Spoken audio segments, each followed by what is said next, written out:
Hello friends, चला तर मग आपण आता जीवनसत्वाविषयी माहिती जाणून घेऊया. एक, व्हिटॅमिन ए.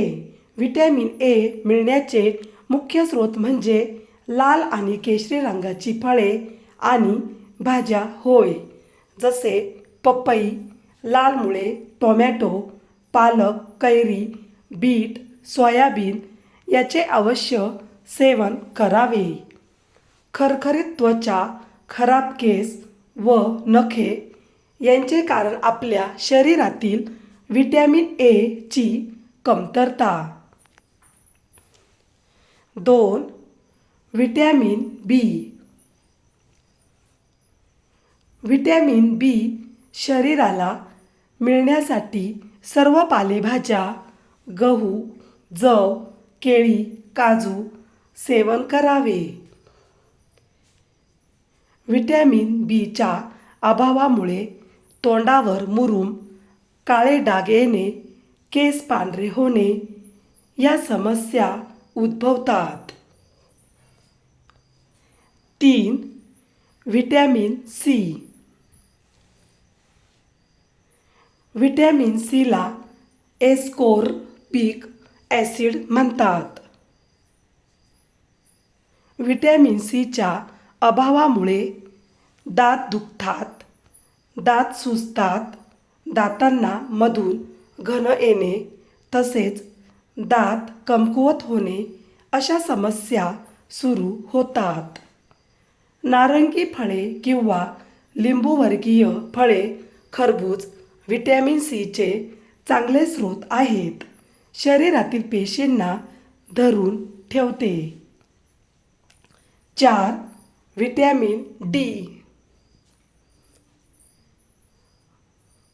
व्हिटॅमिन डी हाडांना मजबूत बनवते तसेच हिवाळ्यात ऋतुसंक्रमणापासून संरक्षण होते. व्हिटॅमिन डी 2 या अर्गोकॅल्सिफेरॉल तसेच व्हिटॅमिन डी 3 या कोलेकॅल्सिफेरॉल म्हणतात. व्हिटॅमिन डी मुळे शरीरातील कॅल्शियमचे प्रमाण नियंत्रित होते.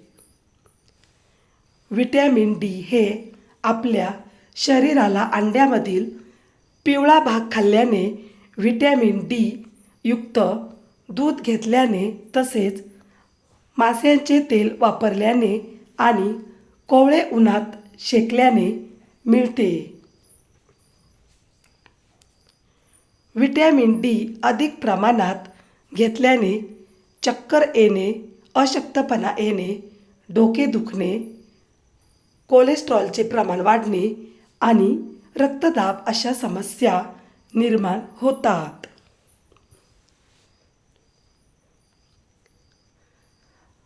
काळाच्या कोवळ्या उन्हात अर्धा ते 1 तास बसल्यास व्हिटॅमिन डी शरीराला जरूरते एवढे मिळते. 5. Vitamin E. व्हिटॅमिन ई हे लाल रक्त पेशी किंवा लाल रक्तपेशींची RCC लाल रक्तपेशींची तयार करण्यासाठी वापरला जातो. व्हिटॅमिन ई हे आपल्या शरीराला वनस्पती तेलामधून मिळते. हे जीवनसत्व शरीरातील अनेक अवयव, स्नायू, इतर मेदयुक्त असते.